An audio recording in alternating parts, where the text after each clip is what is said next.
आज हम लोग पढ़ेंगे केमिकल इक्विलिब्रियम का लेक्चर नंबर 7। आज के लेक्चर में हम लोग पढ़ेंगे relation between equilibrium constant. Equilibrium constant के बीच में क्या रिलेशन है उसके बारे में आज हम लोग पढ़ेंगे। तो इसमें क्या रहेगा, एक कोई रिएक्शन दिया हुआ है एट इक्विलिब्रियम और उसका इक्विलिब्रियम कांस्टेंट दिया हुआ है। अब उस रिएक्शन को या तो रिवर्स कर दो या फिर उसमें किसी कोफिशिएंट से मल्टीप्लाई कर दो, मतलब कंप्लीट रिएक्शन में।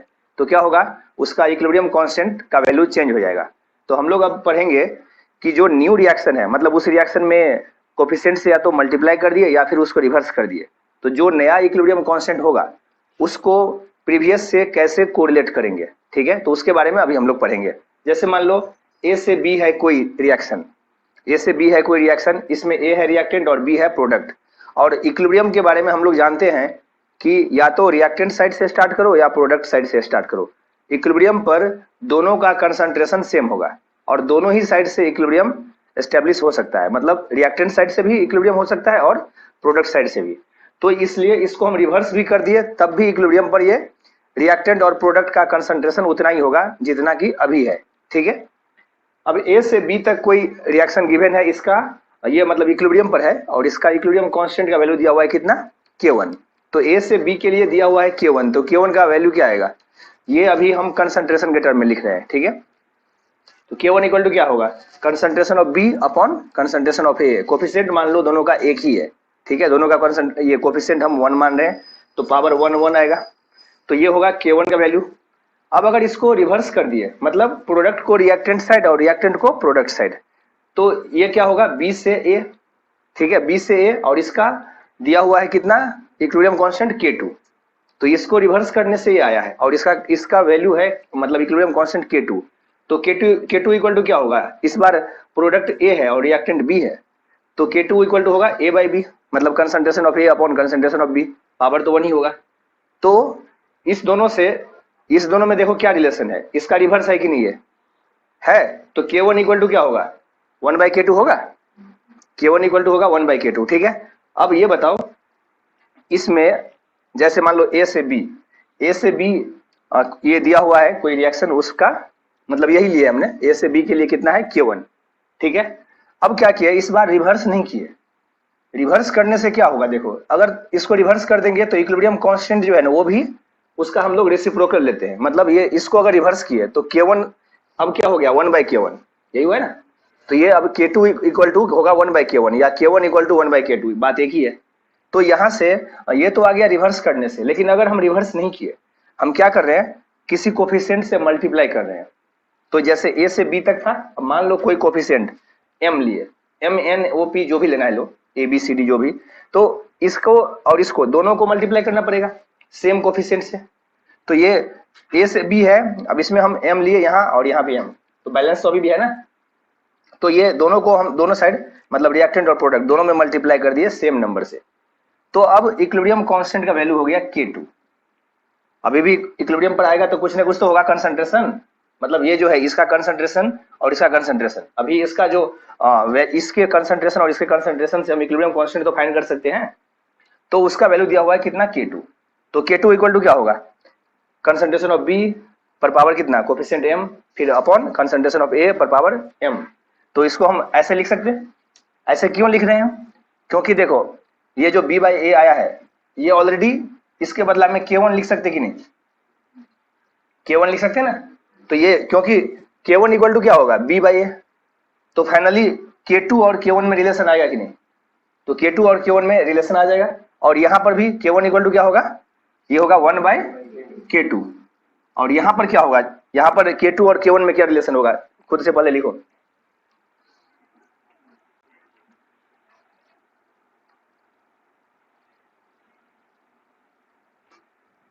आ गया, K1 इक्वल टू क्या होगा, 1 बाई K2 ना, और K2 equal to K1 to the power m, क्योंकि इसके बदला में हम K1 लिख रहे हैं। ठीक है, ये B अपॉन ए, मतलब concentration of B upon concentration of A क्या होगा, K1 होगा। तो इसको K1 से रिप्लेस कर दो, अपने को फाइंड क्या करना है, K2 और K1 में रिलेशन क्या है। तो अगर इस रिएक्शन को क्या किए, कोफिशिएंट m से मल्टीप्लाई किए, तो क्या होगा, नया जो इक्विलिब्रियम कांस्टेंट आएगा that will be equal to K2 जो आएगा वो किसके इक्वल होगा, प्रीवियस जो था इक्विलिब्रियम कांस्टेंट K1, उस पर क्या करो, जो भी कोफिशिएंट आ रहा है जिससे मल्टीप्लाई कर रहे हो वो कहाँ आएगा, पावर में। तो ये ध्यान रखना है। तो इसमें दो चीजें हमने पढ़ा, एक या तो रिवर्स कर दो, तो अगर रिवर्स कर दिए तो क्या होगा, ये K1 1/K1 हो जाएगा, या तो K2 इक्वल टू 1/K1 लिखो या K1 इक्वल टू 1/K2 लिखो, एक ही बात है ना। तो अगर हम इसको रिवर्स किए हैं तो ये इक्विलिब्रियम कांस्टेंट क्या होगा, इसका रेसिप्रोकल लेंगे, मतलब ये पहले K1 था तो अभी लेंगे 1/K1, ठीक है। तो रिवर्स करने से क्या चेंजिंग आया, ये K1 और K2 में रिलेशन क्या आया, ये दोनों एक दूसरे का रिवर्स हो गया, ठीक है। लेकिन अगर हम कोफिशिएंट से मल्टीप्लाई कर रहे हैं तो क्या चेंजिंग आएगा, नया जो इक्विलिब्रियम कांस्टेंट आएगा that will be equal to K1 to the power m, मतलब प्रीवियस जो भी इक्विलिब्रियम कांस्टेंट होगा उसका पावर m क्या है, कोफिशिएंट जिससे हमने मल्टीप्लाई किया है, ठीक है। तो ये दो रिलेशन को अप्लाई करेंगे, अभी आगे क्वेश्चंस जो भी सॉल्व करेंगे इसमें ये दोनों रिलेशन बहुत ज्यादा काम आता है, ठीक है। थर्ड टाइप है, थर्ड में A से D कोई भी मान लो कोई ये रिएक्शन गिवन है, इक्विलिब्रियम पर है, तो A से D है और इसका इक्विलिब्रियम कांस्टेंट दिया हुआ है कितना, K। तो A से D है कोई रिएक्शन इक्विलिब्रियम पर, उसका इक्विलिब्रियम कांस्टेंट K दिया हुआ है। अब ये रिएक्शन मान लो 3 स्टेप में हो रहा है, ठीक है, ये रिएक्शन 3 स्टेप में हो रहा है, तो A से D ये है फाइनल रिएक्शन, लेकिन इस बीच में मतलब A से D के बीच में इंटरमीडिएट भी कुछ बन रहा है। तो इंटरमीडिएट बन रहा है, तो जैसे मान लो A से D तक लाना है, ठीक है, A से D तक लाना है, तो A से B मान लो ये है स्टेप 1, और फिर B से C ये है स्टेप 2, और फिर C से D ये है स्टेप 3। तो फाइनली अपने पास क्या आएगा, D ही आएगा ना। स्टार्ट किए हैं A से लेकिन फाइनल आ गए D तक, तो ये 3 स्टेप में है रिएक्शन, और तीनों स्टेप क्या है, इक्विलिब्रियम में है। तो सबको अगर ऐड करोगे तो देखो B कैंसिल, C कैंसिल, तो फाइनली A और D ही रहेगा ना, मतलब रिएक्टेंट A था और फाइनल क्या है, D। तो ये अब इसका अगर हमको पूछ रहा है, ये इसका इक्विलिब्रियम कांस्टेंट ये पूछ रहा है इस तीनों के टर्म में, मतलब इस तीनों के से क्या रिलेशन है, ये हर स्टेप पर इक्विलिब्रियम में है। तो ये इसमें क्या है, इसमें बीच में कुछ ना कुछ इंटरमीडिएट बन रहा है, ये फाइनल है, फाइनल जो रिएक्शन आ रहा है मतलब रिएक्टेंट A और फाइनल प्रोडक्ट D, इंटरमीडिएट इसमें नहीं है। तो बीच में जो बन रहा है वो तो वैसे भी कैंसिल हो जाएगा, ठीक है। तो इंटरमीडिएट के टर्म में अगर ये रिएक्शन गिवन है तो फाइनल जो आएगा ये फाइनल यही है ना, तो इसमें इसके इक्विलिब्रियम कांस्टेंट और ये जो हर स्टेप पर है उसका मतलब इंडिविजुअली स्टेप वाइज इसका इक्विलिब्रियम कांस्टेंट में क्या रिलेशन होगा, ये अभी हम लोग फाइंड कर रहे हैं, ठीक है। तो ये रिलेशन जो आएगा ये K और ये तीनों का दिया हुआ है इंडिविजुअली K1 K2 K3, इस तीनों में क्या रिलेशन आएगा ये क्वेश्चन है। तो क्या करेंगे, इंटरमीडिएट का मीनिंग समझ में आया ना, इंटरमीडिएट जो है बीच में बन रहा है लेकिन वो फाइनल प्रोडक्ट में नहीं होगा क्योंकि वो कैंसिल हो जा रहा है। तो जो बीच में बना वो अगला स्टेप में यूज हो गया, तो बीच में जो बन रहा है वो हमको फाइनली दिखेगा नहीं, लेकिन वो इंटरमीडिएट था ना, इंटरमीडिएट बीच में आया था। जैसे मान लो तुम स्टार्ट कर रहे हो ये रोटी बनाना, ठीक है, तो रोटी बनाओगे तो फाइनल तुमको प्रोडक्ट रोटी मिलेगा, लेकिन स्टार्ट किए हम किससे, आटा से, और आटा के साथ पानी भी मिक्स किए, यही है ना। तो स्टार्टिंग वो है, लेकिन स्टार्टिंग तुम्हारा रिएक्टेंट था क्या, आटा था और साथ में ये वाटर मिक्स किए।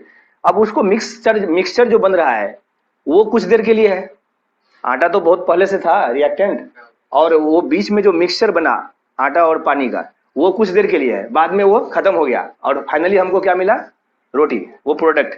तो इंटरमीडिएट बना तो था, तो इंटरमीडिएट जो बना था वो फाइनल हमको स्टार्टिंग में भी नहीं था और फाइनल में भी नहीं है, वो बीच में था, ठीक है। तो वैसे ही A से D, A है रिएक्टेंट और फाइनल प्रोडक्ट है D, लेकिन बीच में क्या है, B बना और C बना, तो B और C तो वैसे भी कैंसिल हो गया। तो B और C इसको ऐड करोगे तो देखो इस तीनों स्टेप को ऐड करोगे तो B भी कैंसिल हो जाएगा और C भी कैंसिल हो जाएगा, ठीक है। तो अब सवाल ये है कि ये जो 3 स्टेप को ऐड करके आ रहा है हमारा फाइनल ये रिएक्शन, तो इसका इक्विलिब्रियम कांस्टेंट और ये तीनों का इंडिविजुअली इसमें क्या रिलेशन होगा। तो देखो ये A से D ये जो इक्विलिब्रियम कांस्टेंट है इसका वैल्यू क्या आएगा, D अपॉन A, मतलब concentration of D upon concentration of A, यही ना आएगा। अब इसका जो ये हमको देखना है कि ये इस तीनों को तुम क्या करोगे जिससे कि ये आ जाए, ये क्या है B बाई A और ये C बाई B और ये D बाई C, मतलब ये हर स्टेप का हमने लिखा है K1 K2 K3। अब इस तीनों को देखो, इस तीनों को तुम क्या करोगे जिससे कि अपने को ये D बाई A बचना चाहिए, मल्टीप्लाई करेंगे तो ये क्या होगा, कैंसिल हो जाएगा, B कैंसिल हो जाएगा और B कैंसिल और C कैंसिल, तो तीनों को मल्टीप्लाई करने से ये आ रहा है। लेकिन यहाँ पर देखो, यहाँ हम ऐड कर रहे हैं, यहाँ तीनों स्टेप को ऐड कर रहे हैं, लेकिन इक्विलिब्रियम कांस्टेंट को ऐड नहीं कर देना है, इसको मल्टीप्लाई कर रहे हैं तब आ रहा है ये ध्यान रखना है, ठीक है। तो ये तीनों को मल्टीप्लाई किए, 3 रहे या 4 रहे 5 रहे, कितना भी स्टेप रहे, n स्टेप तक रहे, सबको मल्टीप्लाई करेंगे अगर ये ऐड करके आ रहा है तो। क्लियर? या 2 ही स्टेप रहे तो दोनों को डायरेक्टली ऐड मल्टीप्लाई कर दो। तो फाइनली रिलेशन हमारे बीच में क्या आया, ये जो फाइनल है, मतलब फाइनल जो ये रिएक्शन है ए से डी, उसका equilibrium constant k will be equal to ये जो स्टेप वाइज है k1 into k2 into k3, यही आएगा। मतलब तीनों को मल्टीप्लाई करेंगे ना, तो k इक्वल टू क्या आएगा, k1 k2 k3। अब ये है तुम्हारे पास क्वेश्चन, इसमें स्टार्टिंग ये रिएक्शन दिया हुआ है SO2 प्लस हाफ O2 से बन रहा है SO3, देखो बैलेंस है। इसका इक्विलिब्रियम कांस्टेंट दिया हुआ है कितना, k1। तो इसका इक्विलिब्रियम कांस्टेंट दिया हुआ है k1। अब क्या किया गया, इसको देखो रिवर्स कर दिया गया है, रिवर्स भी कर दिया गया और साथ में देखो रिवर्स करने के बाद कोफिशिएंट 2 से मल्टीप्लाई किया गया है, तो ये नया जो इक्विलिब्रियम कांस्टेंट होगा वो होगा k2। तो तुमको क्या पूछ रहा है, find relation between k1 and k2। तो अब यहाँ पर थोड़ा सा दिमाग अप्लाई करो। अब यहाँ सिंपल कैलकुलेशन है, केमिस्ट्री यहाँ कुछ भी नहीं है, ठीक है।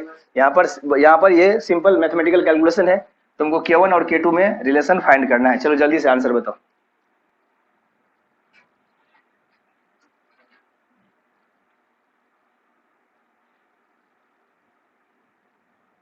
आ गया? इसका आंसर क्या आएगा, k2 equal to 1/k1 to the power 2, मतलब 1/k1 का स्क्वायर।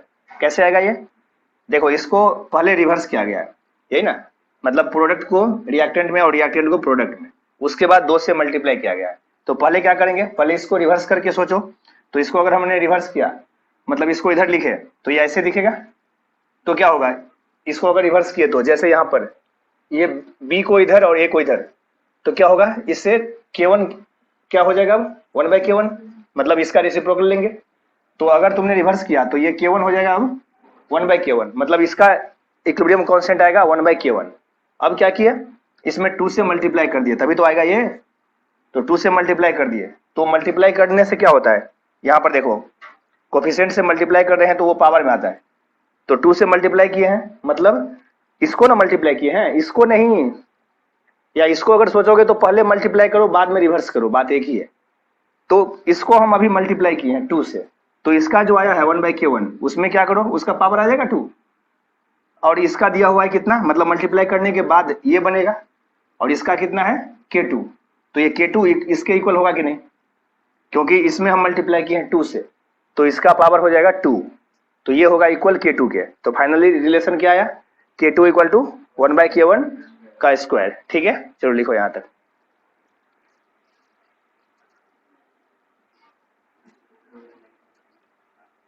नेक्स्ट टर्म है रिएक्शन कोशिएंट, इसको हम लोग Q से इंडिकेट करते हैं। ये रिएक्शन कोशिएंट और इक्विलिब्रियम कांस्टेंट दोनों बहुत ही सिमिलर है, लेकिन दोनों में थोड़ा सा डिफरेंस है, सिमिलर है बट सेम नहीं। तो दोनों में डिफरेंस क्या है, जैसे हम लोग इक्विलिब्रियम कांस्टेंट फाइंड करते हैं, कब फाइंड करते हैं, जब रिएक्शन इक्विलिब्रियम में आ गया है। रिएक्शन जब इक्विलिब्रियम में आ गया है तो इक्विलिब्रियम कांस्टेंट कैसे फाइंड करते हैं, प्रोडक्ट अपॉन रिएक्टेंट। लेकिन ये जो है रिएक्शन कोशिएंट, ये भी वैसे ही जैसे हम इक्विलिब्रियम कांस्टेंट फाइंड करते हैं वैसे ही इसको भी प्रोडक्ट अपॉन रिएक्टेंट, ये भी क्या है, प्रोडक्ट अपॉन रिएक्टेंट, मतलब विथ कोफिशिएंट। लेकिन ये क्या है, ये डिफाइन है एट एनी टाइम, मतलब किसी भी टाइम पर जब इक्विलिब्रियम नहीं आया है तब। जब इक्विलिब्रियम आ गया तो इसी का नाम हो जाता है इक्विलिब्रियम कांस्टेंट। समझ में आया, मतलब जैसे हम इक्विलिब्रियम कांस्टेंट फाइंड करते हैं ना, वैसे ही इसको भी फाइंड करेंगे, सब कुछ वैसा ही है। सिर्फ डिफरेंस ये है कि इक्विलिब्रियम कांस्टेंट नाम इसलिए आया क्योंकि वो जो वैल्यू है वो कांस्टेंट है, इक्विलिब्रियम पर आने के बाद वो चेंज नहीं हो रहा है, वो चेंज नहीं हो रहा है, उसका कंसंट्रेशन प्रोडक्ट और रिएक्टेंट का वो फिक्स हो जाता है, मतलब वो चेंज नहीं हो रहा है, इसलिए उसका नाम है इक्विलिब्रियम कांस्टेंट, उसमें कांस्टेंट वर्ड आया है। लेकिन जब तक इक्विलिब्रियम नहीं आया है रिएक्शन में, जब तक इक्विलिब्रियम नहीं आया है, तो उस टाइम अगर तुमने वैल्यू फाइंड किया वैसा ही प्रोडक्ट अपॉन रिएक्टेंट, तो उसका नाम हम इक्विलिब्रियम कांस्टेंट नहीं बोल सकते, क्योंकि अभी इक्विलिब्रियम आया नहीं है, पहली बात। दूसरी बात, वो कांस्टेंट नहीं है। जैसे मान लो ए है रिएक्टेंट और बी है प्रोडक्ट, अभी रिएक्शन हो रहा है, मतलब स्टार्ट किया तुमने ए से और बी प्रोडक्ट बन रहा है, अभी इक्विलिब्रियम आया नहीं है। तो अगर नहीं आया है इक्विलिब्रियम, मतलब अभी आने वाला है, तो अभी आया नहीं है, तो अभी हम इक्विलिब्रियम कांस्टेंट नहीं फाइंड कर सकते। लेकिन फिर भी तुमने क्या किया, प्रोडक्ट अपॉन रिएक्टेंट का वैल्यू फाइंड किया, मतलब इक्विलिब्रियम आने से पहले तुमने क्या क्या एक्सपेरिमेंट किया, कुछ न कुछ तो होगा प्रोडक्ट, कुछ न कुछ रिएक्टेंट, वो वैल्यू फाइंड किया, तो वो वैल्यू इक्विलिब्रियम कांस्टेंट से मैच नहीं करेगा। क्यों नहीं मैच करेगा? क्योंकि वो अभी इक्विलिब्रियम आया ही नहीं है। तो जो वैल्यू आएगा उसका नाम होगा रिएक्शन कोएफिशिएंट। तो यही है डिफरेंस किसमें, इक्विलिब्रियम कांस्टेंट और रिएक्शन कोएफिशिएंट में। तो ये जो है ना, इसमें देखो कांस्टेंट वर्ड नहीं आया है, क्योंकि ये कांस्टेंट नहीं है, ये वेरी कर रहा है। तुम किस टाइम चेक कर रहे हो रिएक्शन को, उस पर डिपेंड करता है। तो ये जो है इसमें और उसमें इक्विलिब्रियम कांस्टेंट में काफी सिमिलरिटी है, दोनों सेम सिमिलर है, लेकिन सेम नहीं है। सेम क्यों नहीं है? क्योंकि उसका वैल्यू फिक्स है, कांस्टेंट है, और वो सिर्फ इक्विलिब्रियम पर डिफाइन है, but this is defined at any time. जैसे मान लो कोई हम जनरल रिएक्शन ये लिए हैं, ठीक है, for a general reaction A B है रिएक्टेंट और सी और डी है प्रोडक्ट, और उसका कोफिशिएंट भी है, ठीक है, ये स्मॉल ए small B small C small D. अब इसको अगर हम इक्विलिब्रियम, इसके लिए इक्विलिब्रियम कांस्टेंट लिखे, अगर ये इक्विलिब्रियम पर आ गया है, तो इक्विलिब्रियम पर आ गया है तो के जो होगा, चाहे तुम केसी लो या केपी लो, केपी लोगे तो प्रेशर के टर्म में रहेगा, केसी लोगे तो कंसंट्रेशन के टर्म में। अभी हम केसी की बात कर रहे हैं, कंसंट्रेशन के टर्म में, ठीक है। तो इक्विलिब्रियम कांस्टेंट के जो होगा वो क्या होगा, प्रोडक्ट अपॉन रिएक्टेंट, यही होगा ना। तो प्रोडक्ट अपॉन रिएक्टेंट, तो ये कब होगा, ओनली एट इक्विलिब्रियम, क्योंकि इक्विलिब्रियम पर ही डिफाइन है इक्विलिब्रियम कांस्टेंट। लेकिन अगर तुमने कोई अदर टाइम में, मतलब इक्विलिब्रियम आने से पहले एक बार आ गया इक्विलिब्रियम, तो उसके बाद तो कंटिन्यूअसली वो इक्विलिब्रियम ही रहेगा। लेकिन अगर नहीं आया है इक्विलिब्रियम, उससे पहले मतलब एट एनी टाइम, किसी भी टाइम पर, लेकिन इक्विलिब्रियम पर नहीं, इक्विलिब्रियम छोड़ करके दूसरे किसी भी टाइम पर तुम लोगे तो वैसा ही सब कुछ करोगे, मतलब प्रोडक्ट अपॉन रिएक्टेंट, जैसा ये फाइंड कर रहे हैं वैसा ही वो भी फाइंड करोगे, तो कुछ ना कुछ तो वैल्यू आएगा। लेकिन वो इससे मैच नहीं करेगा, क्योंकि यहां पर कंसंट्रेशन डिफरेंट है, ये इक्विलिब्रियम पर आ चुका है। जैसे ए से स्टार्ट किया और बी बन रहा है, ए मान लो 10 मोल है और बी शुरू में 0 था, तुमने 2 मिनट के बाद या 2 सेकंड के बाद ही चेक किया, तो ए अभी थोड़ा सा रिएक्ट हुआ है और बी थोड़ा ही बना है, तो अभी इक्विलिब्रियम पर नहीं आया है, तो कुछ ना कुछ तो वैल्यू आएगा। तो 10 मोल था शुरू में, और मान लो इक्विलिब्रियम पर आते आते 4 मोल ही बचता है ए, तो बी बन गया 6 मोल, ठीक है। तो ये 10 में से ये 4 मोल बचा हुआ है ए, और बी बन गया 6, मान लो 1:1 का रेशियो है, ठीक है। लेकिन तुमने चेक किया जस्ट 2 सेकंड के बाद, अभी ये थोड़ा ही रिएक्शन हुआ है, तो 10 में से मान लो एक ही रिएक्शन हुआ, एक ही मोल, तो तुमने स्टार्ट किया 10 से और रिएक्शन हुआ सिर्फ 1 मोल अभी, तो ये 9 बचा हुआ है और एक बन गया प्रोडक्ट, तो 1/9 आएगा वैल्यू। लेकिन वो इक्विलिब्रियम कांस्टेंट नहीं है, क्योंकि अभी इक्विलिब्रियम आया ही नहीं है, अभी और रिएक्शन होगा और फॉरवर्ड होगा रिएक्शन, तब इक्विलिब्रियम आएगा। तो ये जो है ये वैल्यू और इसमें डिफरेंस समझ में आया। दोनों देखो सिमिलरिटी भी है दोनों में, लेकिन दोनों सेम नहीं है, ठीक है, क्लियर। तो ये है एट एनी टाइम और ये है एट इक्विलिब्रियम, मतलब ओनली एट इक्विलिब्रियम, ठीक है। अब देखो रिएक्शन जो है, मान लो तुम रिएक्टेंट से स्टार्ट किया, हम पहले पढ़ चुके हैं कि इक्विलिब्रियम किसी भी डायरेक्शन से आ सकता है, रिएक्टेंट साइड से भी और प्रोडक्ट साइड से भी, किसी भी साइड से इक्विलिब्रियम आ सकता है। तो अगर हम स्टार्ट कर रहे हैं रिएक्टेंट साइड से, तो कुछ देर के बाद आएगा प्रोडक्ट, ये इक्विलिब्रियम आएगा। या अगर तुम प्रोडक्ट साइड से स्टार्ट किया तो कुछ देर के बाद इक्विलिब्रियम आएगा। लेकिन रिएक्टेंट साइड से स्टार्ट करोगे तो रिएक्शन फॉरवर्ड जाएगा, और प्रोडक्ट साइड से स्टार्ट करोगे तो रिएक्शन बैकवर्ड आएगा, यही ना, मतलब ऐसे ही हम लिख रहे हैं। तो अगर वैल्यू, अगर मान लो इक्विलिब्रियम कांस्टेंट से कम आया, जैसे इसका इक्विलिब्रियम कांस्टेंट मान लो है कुछ भी, मान लेते हम 15 है इक्विलिब्रियम कांस्टेंट, मान लेते हैं, ठीक है। इसका इक्विलिब्रियम कांस्टेंट मान लो 15 है, और अभी तुमने चेक किया, अभी जस्ट स्टार्ट किया रिएक्शन, और मान लो ये आया 5 आया, तो अब बताओ ये रिएक्शन फॉरवर्ड जाएगा अभी या बैकवर्ड जाएगा। तुमको ये नहीं पता है कि हमने स्टार्ट इससे किया था या इससे किया था, ये गिवन नहीं है, सिर्फ ये वैल्यू देख के बताओ। ये है, ये अभी 2 सेकंड के बाद हमने चेक किया, मतलब ये इसका नाम Q है और ये K है, इक्विलिब्रियम कांस्टेंट 15। तो अब बताओ ये यहां तक जाना चाहेगा ना, इक्विलिब्रियम पर आएगा तो ये वैल्यू बढ़ेगा कि नहीं, इसको बढ़ना होगा। तो बढ़ने के लिए क्या होगा, ये वैल्यू इंक्रीज करेगा। तो इंक्रीज कैसे होगा, जब प्रोडक्ट बढ़ेगा तब या जब रिएक्टेंट बढ़ेगा तब? प्रोडक्ट बढ़ेगा तब, क्योंकि प्रोडक्ट अपॉन रिएक्टेंट है, तो प्रोडक्ट बढ़ेगा तभी ये इसका वैल्यू बढ़ेगा। तो ये या फिर रिएक्टेंट घटेगा, बात एक ही है। प्रोडक्ट का बढ़ना इसका मतलब ही है कि रिएक्टेंट का डिक्रीज होना।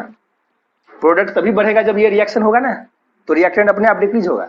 तो ये घटेगा और ये बढ़ेगा, तो Q बढ़ते बढ़ते कहां तक जाएगा, ये बढ़ते बढ़ते यहां तक आएगा, ठीक है। लेकिन अगर ऐसा हो, मान लो Q का वैल्यू तुमने चेक किया, मतलब इक्विलिब्रियम कांस्टेंट अभी आया नहीं है, लेकिन तुमने यही चेक किया प्रोडक्ट अपॉन रिएक्टेंट, और ये आ गया मान लो 20 आ गया, तो अब बताओ अब क्या किधर जाएगा रिएक्शन? बैकवर्ड जाएगा, क्योंकि ज्यादा है ना, तो ये रिवर्स जा करके इक्विलिब्रियम पर आएगा। वो अपने आप इक्विलिब्रियम पर आता है, चाहे तुम प्रोडक्ट से स्टार्ट करो या रिएक्टेंट से, वो इक्विलिब्रियम पर अपने आप आएगा। ठीक है, तो ये जो लिखा हुआ है ये हम खुद से भी, ये बुक का लैंग्वेज अभी हमने लिखा है, मतलब बुक में जो लिखा हुआ है वो हमने लिखा है, ये खुद से भी हम कॉमन सेंस से सोच सकते हैं। कॉमन सेंस अप्लाई किए तो ये देखो, ये क्या है? के है, मतलब ये 15 के है इक्विलिब्रियम कांस्टेंट। अगर तुमने चेक किया और वैल्यू के से कम आया, के से कम आया, ये क्यू है, उसका नाम क्यू होगा। तो के से कम आया तो रिएक्शन किधर जाएगा? आगे की ओर, फॉरवर्ड। लेकिन अगर के से ज्यादा आ गया तो रिएक्शन किधर आएगा? बैकवर्ड।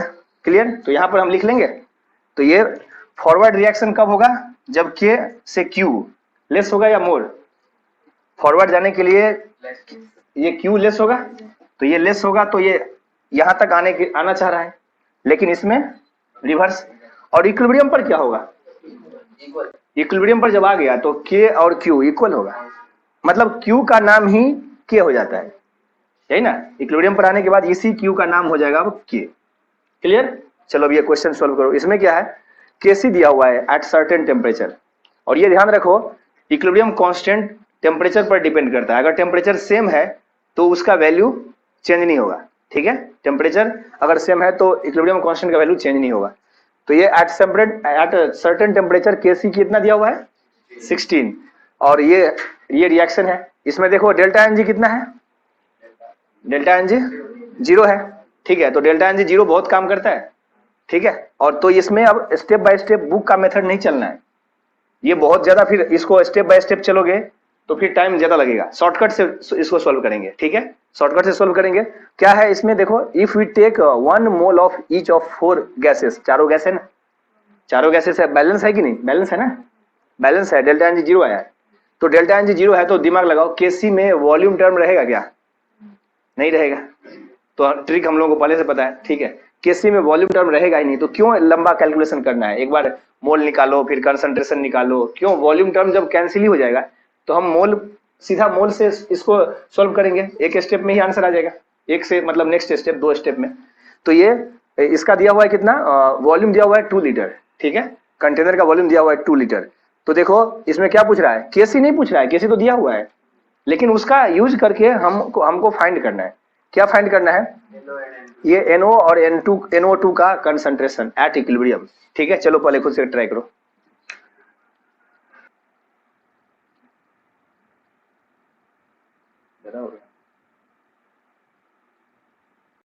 आ गया? इसमें क्या करेंगे? सबसे पहले ये देखेंगे कि ये रिएक्शन फॉरवर्ड जाएगा या बैकवर्ड आएगा या ऑलरेडी इक्विलिब्रियम पर है। 3 ही पॉसिबिलिटी हो सकता है ना, या तो रिएक्शन फॉरवर्ड जा रहा होगा अभी, या फिर बैकवर्ड आ रहा होगा, या फिर इक्विलिब्रियम पर होगा। तो ये ओनली 3 पॉसिबिलिटी है। तो वो कैसे चेक करेंगे? उसके लिए क्यू फाइंड कर लो। क्यू तो हम एनी टाइम फाइंड कर सकते हैं, तो क्यू फाइंड कर लो पहले। तो इसका सबका कितना मोल लिया हमने? स्टार्टिंग में 1। कोई जरूरी नहीं है कि जो रिएक्टेंट है यहाँ पर लिखा हुआ उसी से हम स्टार्ट करें, हम कुछ भी ले सकते हैं। मतलब प्रोडक्ट भी हम रिएक्टेंट के साथ साथ कोई भी प्रोडक्ट, या तो दोनों या कोई एक भी ले सकते हैं। ठीक है, तो कोई जरूरी नहीं है कि ये सिर्फ हम इसी दोनों रिएक्टेंट से स्टार्ट करें रिएक्शन को। ठीक है, तो अभी क्या किया गया है? चारों ले लिया गया है 1 1 1।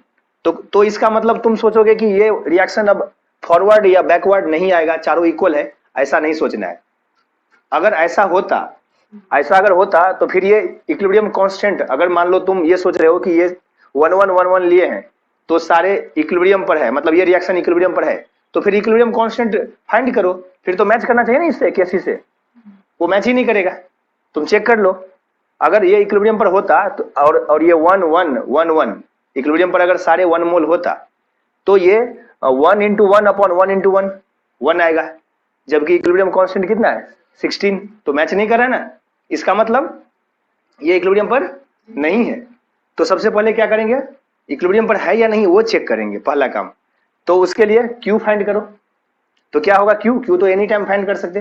तो 1 × 1 1, ये 1 किसका है? ये 1 और 1 प्रोडक्ट का। 1 इंटू वन अपॉन ये रिएक्टेंट का 1 इंटू वन, तो ये आया 1, ये 16 से लेस है। तो 16 से अगर लेस है तो इसका मतलब रिएक्शन, अगर ये रिएक्शन कोएफिशिएंट अगर इक्विलिब्रियम कांस्टेंट से लेस है तो रिएक्शन फॉरवर्ड जाएगा, फॉरवर्ड जाएगा तभी तो बढ़ेगा वैल्यू। तो 16 के पास आना है ना उसको, तो इसका मतलब फॉरवर्ड जाएगा रिएक्शन। तो ये तो फिक्स हो गया कि रिएक्शन फॉरवर्ड जाएगा। अब देखो रिएक्शन जब फॉरवर्ड जाएगा तो इसका मतलब ये दोनों रिएक्शन, ये दोनों जो रिएक्टेंट है यही ना प्रोडक्ट में फॉर्म होगा, तो ये दोनों डिक्रीज होगा या इंक्रीज होगा, ये बताओ। डिक्रीज होगा, फॉरवर्ड जा रहा है तो ये दोनों डिक्रीज होगा और ये दोनों इंक्रीज होगा। तो बताओ तो यहाँ पर क्या लिखे, 1 माइनस कितना x लिखते हैं, ठीक है। और ये भी डिक्रीज होगा ना, और ये दोनों क्या होगा, इंक्रीज होगा, तो ये भी होगा 1 माइनस एक्स, और ये 1 प्लस एक्स क्योंकि कोफिशिएंट 1 1 है, और ये भी होगा 1 प्लस एक्स, ठीक है। अब यहां से इक्विलिब्रियम कांस्टेंट ये अपने को पता है 16 होता है, तो x के टर्म में आ जाएगा ये 1 प्लस एक्स का स्क्वायर अपॉन 1 माइनस एक्स का स्क्वायर, तो यहां से x निकल जाएगा। और जब x निकल गया तो इक्विलिब्रियम पर सबका कंसंट्रेशन निकल जाएगा, मतलब पहले मोल निकल जाएगा और बाद में इसका वॉल्यूम तो दिया हुआ है, तो कंसंट्रेशन फाइंड हो जाए, ये कर लेंगे हम फाइंड किसका, NO का और NO2 का। तो पहले क्या करो, x निकालो, x फाइंड करो, x आ गया तो मतलब मोल आ गया, सबका मोल आ गया तो वॉल्यूम तो दिया ही है। चलो पहले x फाइंड करो।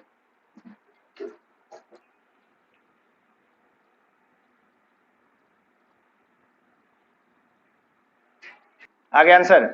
इसमें क्या करेंगे, केसी गिवन है अपने को कितना 16, केसी ऑलरेडी गिवन है, और यहां से भी केसी आ जाएगा कितना 1 plus x square upon 1 minus x का स्क्वायर, तो ये x के टर्म में आ गया केसी, और ये गिवन है कितना 16, तो ये इक्वल टू कितना होगा 16, और यहाँ पर स्क्वायर है तो 16 इक्वल टू क्या लिखेंगे 4 स्क्वायर।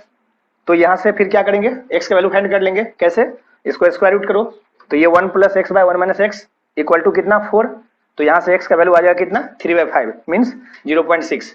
अब ये x आ गया तो क्या करेंगे, अपने को पूछ रहा है क्या, NO और NO2 का कंसंट्रेशन, मोल नहीं पूछ रहा है। अगर मोल पूछता तो फिर डायरेक्ट आ जाता, NO का मोल कितना है इक्विलिब्रियम पर 1 प्लस एक्स, तो क्या करोगे 1 प्लस एक्स के लिए x का वैल्यू रख दो यहाँ, तो ये क्या आएगा 1 प्लस 0.6 मीन्स 1.6, और NO2 का 1 माइनस 0.6 मीन्स 0.4। लेकिन ये मोल नहीं पूछ रहा है, ये पूछ रहा है क्या कंसंट्रेशन।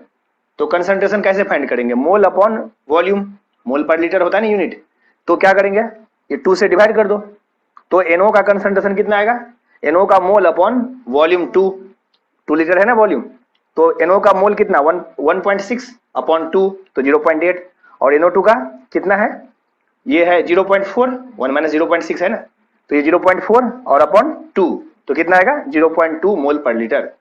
तो ये क्वेश्चन में क्या पूछ रहा है उसके हिसाब से इसको, मतलब इसको हम सोचेंगे, ठीक है। तो ऐसे क्वेश्चन को सबसे पहले क्या करेंगे, इक्विलिब्रियम कांस्टेंट से कंपेयर करेंगे, रिएक्शन फॉरवर्ड जा रहा है या बैकवर्ड आ रहा है। अगर रिएक्शन बैकवर्ड आता तो यहाँ पर माइनस लिखते 1 माइनस एक्स 1 माइनस एक्स, और यहाँ पर आता 1 plus x 1 plus x. Clear, चलो लिखो यहाँ तक।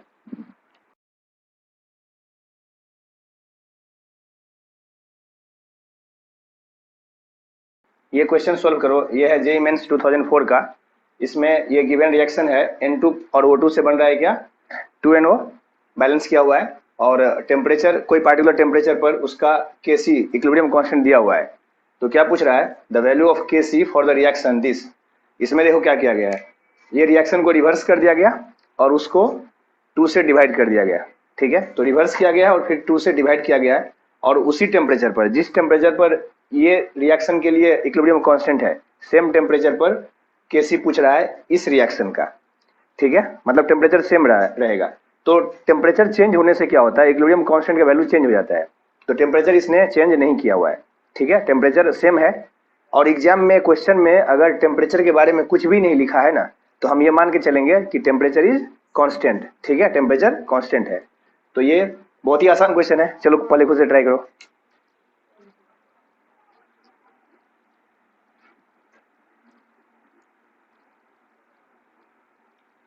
आ गया, ये बहुत ही इजी क्वेश्चन है। तो इसमें आने के लिए पहले क्या करेंगे, पहले इसको रिवर्स करेंगे। तो अगर रिवर्स होगा तो क्या होगा, अगर इसको रिवर्स करेंगे तो इक्विलिब्रियम कांस्टेंट क्या होगा, पहले अगर मान लो K है तो अब नया इक्विलिब्रियम कांस्टेंट क्या होगा, रिवर्स करने से 1/K।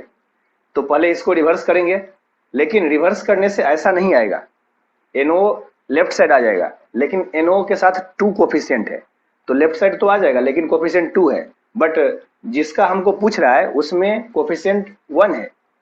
तो पहले क्या करेंगे, पहले इसको रिवर्स करो, मतलब ये प्रोडक्ट गया रिएक्टेंट साइड और रिएक्टेंट आ गया प्रोडक्ट साइड। तो रिवर्स करने से क्या हो जाएगा, इक्विलिब्रियम कांस्टेंट 1/k। तो पहले k दिया हुआ है कितना, 4 × 10⁻⁻4। तो 1/k करेंगे पहले, तो ये 1/4 × 10⁻⁻4।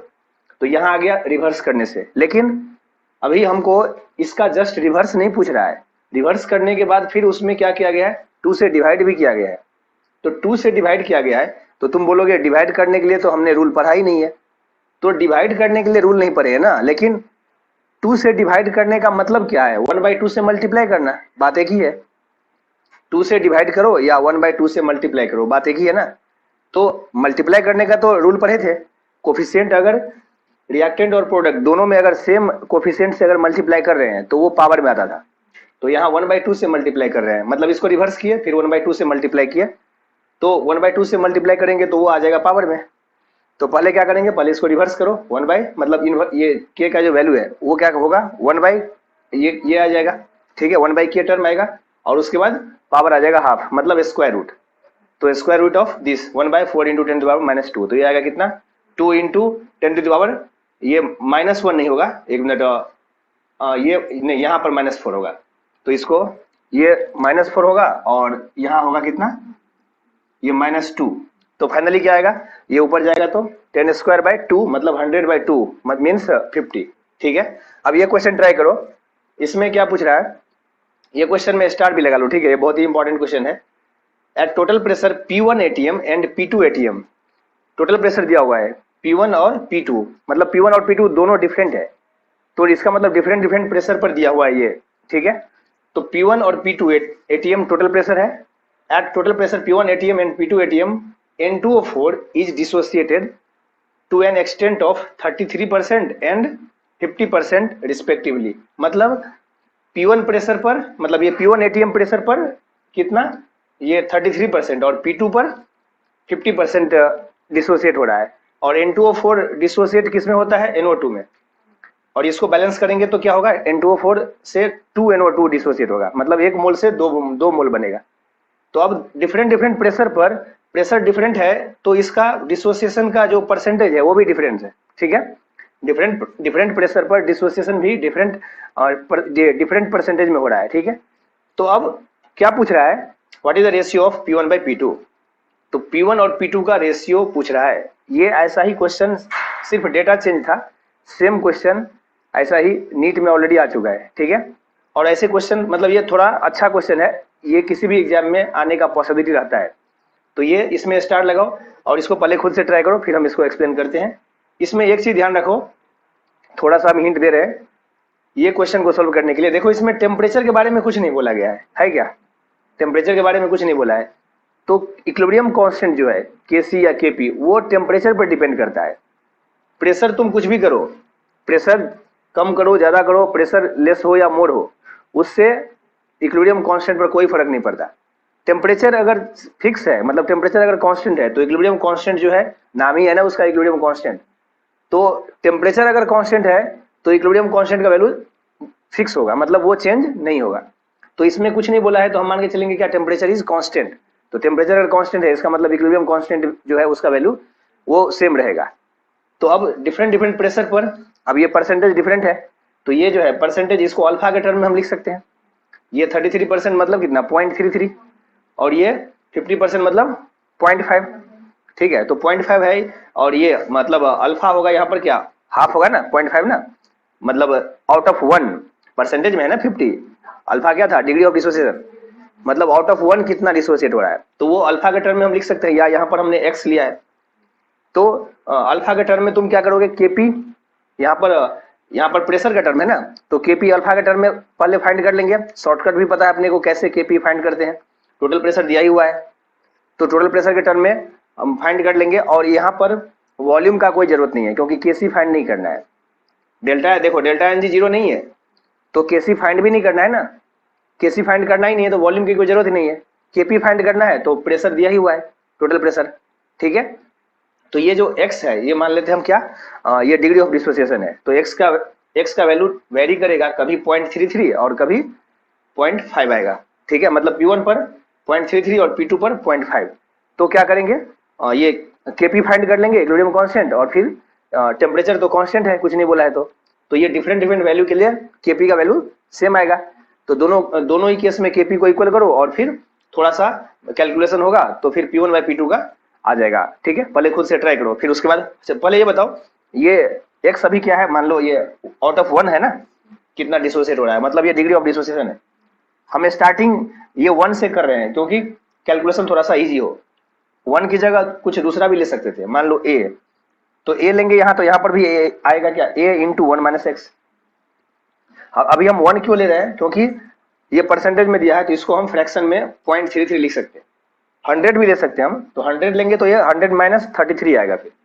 ठीक है, तो वो ये जो है इससे कोई फर्क नहीं पड़ता है कि स्टार्टिंग में हम कितना ले रहे हैं, वो बाद में वैसे भी कैंसिल हो जाएगा। ठीक है, तो उससे कोई फर्क नहीं पड़ता है ये स्टार्टिंग अमाउंट में कितना लिए, स्टार्टिंग हम कितना लिए। इक्विलिब्रियम कांस्टेंट जो है वो इनिशियल कंसंट्रेशन कितना लिए उस पर डिपेंड नहीं करता है, वो अपने आप बैलेंस हो जाएगा। ठीक है, चलो पहले खुद से ट्राई करो।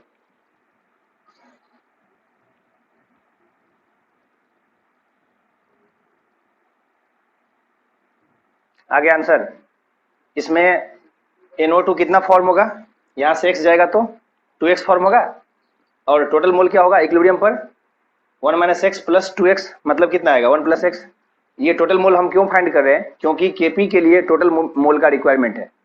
Kp के लिए टोटल मोल चाहिए, Kc अगर फाइंड करना रहता तो टोटल मोल की जरूरत नहीं थी, वॉल्यूम टर्म आता, लेकिन Kp फाइंड करना है, इसलिए टोटल मोल इक्विलिब्रियम पर कितना है गैस का वो चाहिए अपने को। ठीक है, तो टोटल मोल कितना आएगा 1 + x, ये गैस का, ये भी गैस है और ये भी गैस ही है, तो टोटल मोल आ गया 1 + x। अब क्या करेंगे, Kp फाइंड करेंगे, तो Kp क्या होगा, ये 2x का स्क्वायर अपॉन 1 - x, तो 2x का square into 1 - x upon 1 - x। और उसके बाद ये इसके बाद इसमें क्या करते हैं शॉर्टकट के लिए, वॉल्यूम टर्म कहाँ आएगा, अगर Kc रहता तो वॉल्यूम टर्म आता नीचे, तो अभी Kc तो नहीं पूछ रहा है, अभी पूछ रहा है क्या Kp, तो वॉल्यूम के अपोजिट में प्रेशर आएगा, और वो प्रेशर होगा टोटल प्रेशर। टोटल प्रेशर होता ना, क्योंकि कंप्लीट कंटेनर का हम ले रहे हैं, या अगर तुमने टोटल प्रेशर नहीं लिया पार्सल लिया तो फिर यहाँ पर मोल भी तुमको पार्सल लेना पड़ेगा। ठीक है, वो रेशियो है। तो हम टोटल प्रेशर, यहाँ पर टोटल प्रेशर दिया हुआ है ना, तो टोटल प्रेशर अभी हम पीटी के टर्म में लिख रहे हैं, तो पीटी अपॉन एनटी होगा। अब देखो पीटी का वैल्यू एक बार P1 लेंगे एक बार P2 लेंगे, तो दो वैल्यू आएगा। तो अभी हम पीटी के टर्म में लिख रहे हैं, मतलब जनरल एक्सप्रेशन हम फाइंड कर रहे हैं Kp के लिए in terms of PT NT मतलब 1 + x। ठीक है, तो x के टर्म में और पीटी के टर्म में अभी जनरल एक्सप्रेशन Kp का हम पहले फाइंड कर लेंगे, तो क्या आएगा 2x का square upon 1 - x into PT/nt। तो इसको अगर तुम कैलकुलेट करोगे तो nt का वैल्यू क्या होगा 1 + x। nt क्या है, टोटल मोल एट इक्विलिब्रियम ना, तो ये 1 + x रख दो यहाँ।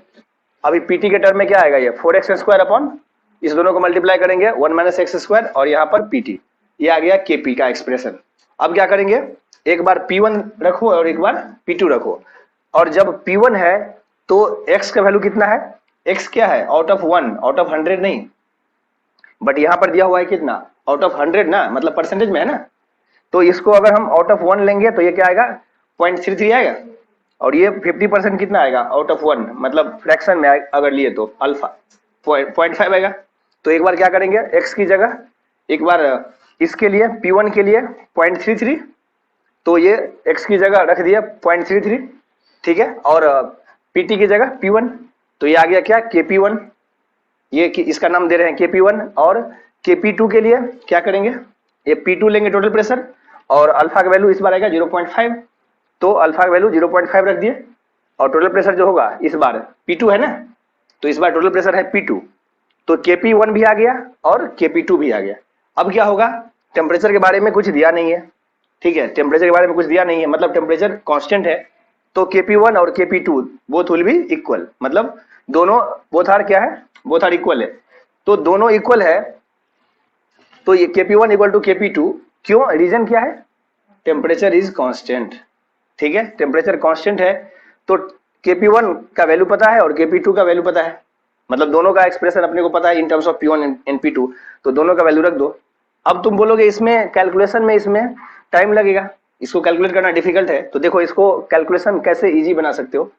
ये 0.33 को ऐसे मत कैलकुलेट करो, इसको 1/3 तो लिख सकते हैं ना, 0.33 को 1/3 लिख सकते हैं। सिमिलरली यहाँ पर भी, और यहाँ पर 0.5 है तो ये तो आसान है, यहाँ पर 1/2 लिखो तब भी, या 0.5 रखो तब भी। तो यहाँ पर क्या करो 1/2 और यहाँ पर 1/3, तो देखो फिर ये कैलकुलेशन आसान हो जाएगा और P1/P2 का वैल्यू इजिली आ जाएगा। चलो अब ट्राई करो, इसमें से कोई ना कोई एक ऑप्शन आ जाएगा, ठीक है।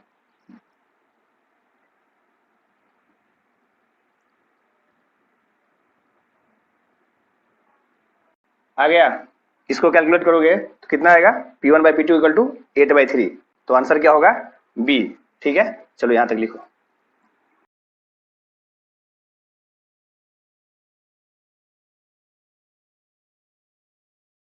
अब हम आते हैं लास्ट लेक्चर के होमवर्क पर। होमवर्क नंबर 6 में ये रिएक्शन दिया हुआ है और इसका इक्विलिब्रियम कांस्टेंट दिया हुआ है एट टेम्परेचर 184 डिग्री सेंटीग्रेड, ठीक है। तो 184 डिग्री पर दिया हुआ है इसका केसी, और क्या पूछ रहा है, केसी और केपी में क्या रिलेशन हुआ, मतलब केसी और केपी को अगर कंपेयर किया जाए तो दोनों में क्या रिलेशन होगा, ये पूछ रहा है। ऑप्शन ए है क्या, केपी और केसी इक्वल है, बी है क्या, केपी इज ग्रेटर, और सी है केपी इज लेस देन केसी। तो आंसर इसका बी है। अब क्यों है बी, तो इसमें देखो ये जिस टेम्परेचर पर केसी दिया हुआ है उसी टेम्परेचर पर पूछ रहा है, सेम टेम्परेचर पर पूछ रहा है ना। तो केसी और केपी का रिलेशन क्या है, ये गैस के लिए ही डिफाइंड है केपी, क्योंकि केपी को डिफाइन होने के लिए एटलीस्ट 1 तो गैस होना ही चाहिए उसमें। तो केपी और केसी, ये इसका रिलेशन अपने को पता है क्या होता है, KP equal to KC into R T power delta n g. तो उसके लिए डेल्टा एन जी फाइंड करना पड़ेगा ना। डेल्टा एन जी जीरो है क्या, जीरो नहीं है। अगर डेल्टा एन जी जीरो होता तो यहाँ पर जीरो आता, तो फिर केपी और केसी इक्वल होता, लेकिन ये डेल्टा एन जी जीरो नहीं है। तो क्या करेंगे, डेल्टा एन जी फाइंड करेंगे, कितना आएगा 1, तो यहाँ पर 1 रखो, तो KC into R T power 1। अब देखो ये जो है ये आर टी पर पावर 1 है, तो इसका वैल्यू कुछ भी आएगा पॉजिटिव ही आएगा ना, आर टी का वैल्यू पॉजिटिव ही आएगा। और ये वैल्यू फ्रैक्शन में नहीं आ सकता, तुम इसको इसका वैल्यू रख करके नहीं तो चेक कर लो, ठीक है। ये वैल्यू फ्रैक्शन में नहीं है, मतलब 1 से ज्यादा है। तो 1 से ज्यादा है तो केसी को अगर 1 से ज्यादा किसी भी नंबर से मल्टीप्लाई किए तो केपी का वैल्यू ज्यादा ही आएगा केसी से। जैसे मान लो केसी 5 है और ये 2 है, तो 5 इंटू 2 कितना आएगा केपी 10, तो 10 5 से ज्यादा ही होगा ना। इसका मतलब केपी जो होगा वो केसी से बड़ा होगा। हाँ, इसका वैल्यू अगर फ्रैक्शन में आता पॉइंट में तब केपी लेस होता, बट इसका वैल्यू 1 से ज्यादा आ रहा है, तो इसका वैल्यू अगर 1 से ज्यादा आ रहा है इसका मतलब केपी क्या है, केसी से बड़ा है। तो आंसर क्या होगा, बी, ठीक है।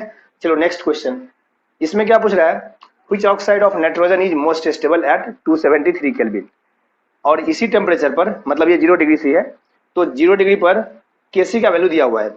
यहाँ पर देखो मेंशन नहीं किया हुआ है, तो इसका मतलब ऑब्वियस है कि इसी टेम्परेचर पर ये डेटा होगा। अब ये 4 ऑप्शन है तुम्हारे पास, तो देखो क्या करेंगे। अब इसमें इस क्वेश्चन में कुछ और एक्स्ट्रा कुछ भी इंफॉर्मेशन नहीं दिया हुआ है, सिर्फ क्या पूछा है, मोस्ट स्टेबल ऑक्साइड कौन सा है। तो इक्विलिब्रियम कांस्टेंट के डेटा से अपने को फाइंड करना है। तो इसमें देखो सबसे ज्यादा किसका है, ए का, और सबसे कम डी। तो ये बी और सी तो आंसर हो ही नहीं सकता, या तो ए होगा या डी होगा। अब इसी दोनों में से सोचना है कौन सा होगा। तो ज्यादा अगर इक्विलिब्रियम कांस्टेंट है इसका मतलब क्या है कि रिएक्शन फॉरवर्ड ज्यादा गया है, तभी तो ज्यादा आया। ज्यादा आने का मतलब प्रोडक्ट ज्यादा है और रिएक्टेंट कम है इक्विलिब्रियम पर, तो ये ज्यादा आया है। लेकिन अपने को पूछ रहा है क्या, व्हिच ऑक्साइड इज, मतलब which oxide of nitrogen is most stable. तो अगर ये ऑक्साइड, ये 4 ऑक्साइड दिया हुआ है नाइट्रोजन का, अगर ये ज्यादा स्टेबल है इसका मतलब लेस डिसोसिएट होगा। तो अपने को ऐसा ऑक्साइड खोजना है जो लेस डिसोसिएट हो। जो ज्यादा डिसोसिएट होगा वो तो लेस स्टेबल हो गया, ठीक है। तो जो ज्यादा स्टेबल होगा इसका मतलब वो स्टेबल अगर ज्यादा है तो वो आगे प्रोडक्ट में कन्वर्ट, मतलब डिसोसिएट लेस होगा। तो अगर डिसोसिएट लेस होगा इसका मतलब इक्विलिब्रियम कांस्टेंट भी लेस आना चाहिए, ठीक है। तो इसमें से देख लो कौन सा मिनिमम है, ये मिनिमम है, मतलब इस केस में प्रोडक्ट लेस कंपेयर टू बाकी 3 जो है ए बी सी, इसके कंपेयर में इसमें प्रोडक्ट कम फॉर्म होगा, मतलब प्रोडक्ट जो होगा उसका अमाउंट लेस होगा इसमें। तो इसका मतलब ये ज्यादा स्टेबल होगा, तभी तो इक्विलिब्रियम कांस्टेंट लेस आया है। तो आंसर होगा डी। तो ये तो सिंपल है, ये तो सीधा लॉजिक से इसका आंसर आ जाएगा। Minimum KC is 1 into 10 to power 15, इसका मतलब NO2 इज मोस्ट स्टेबल। इसमें ये है जेई मेंस 2002 का, मतलब उस टाइम इसका नाम AIEEE था, जेई मेंस का। तो इसमें क्या पूछ रहा है, ये रिएक्शन दिया है और KP/KC मतलब KP और KC का रेशियो पूछ रहा है।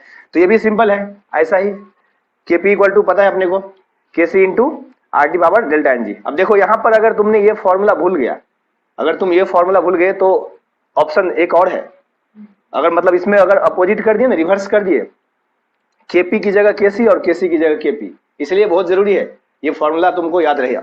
और इसका हमने ट्रिक ऑलरेडी बताया था, NCRT, जिस साइड C रहेगा उसी साइड डेल्टा N रहेगा और RT, ठीक है। तो ये फॉर्मूला याद है तो फिर ये बहुत ही इजी है। डेल्टा NG क्या है इसमें, ये प्रोडक्ट 1 और रिएक्टेंट में 1 और ये हाफ 1.5, तो ये आएगा -12। अब ये रख दो इसको, तो क्या आएगा, KP equal to KC into RT power -12।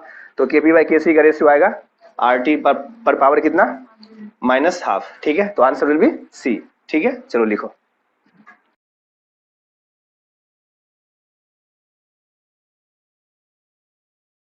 ये है आज का होमवर्क, इसको हम एक्सप्लेन करेंगे नेक्स्ट लेक्चर में।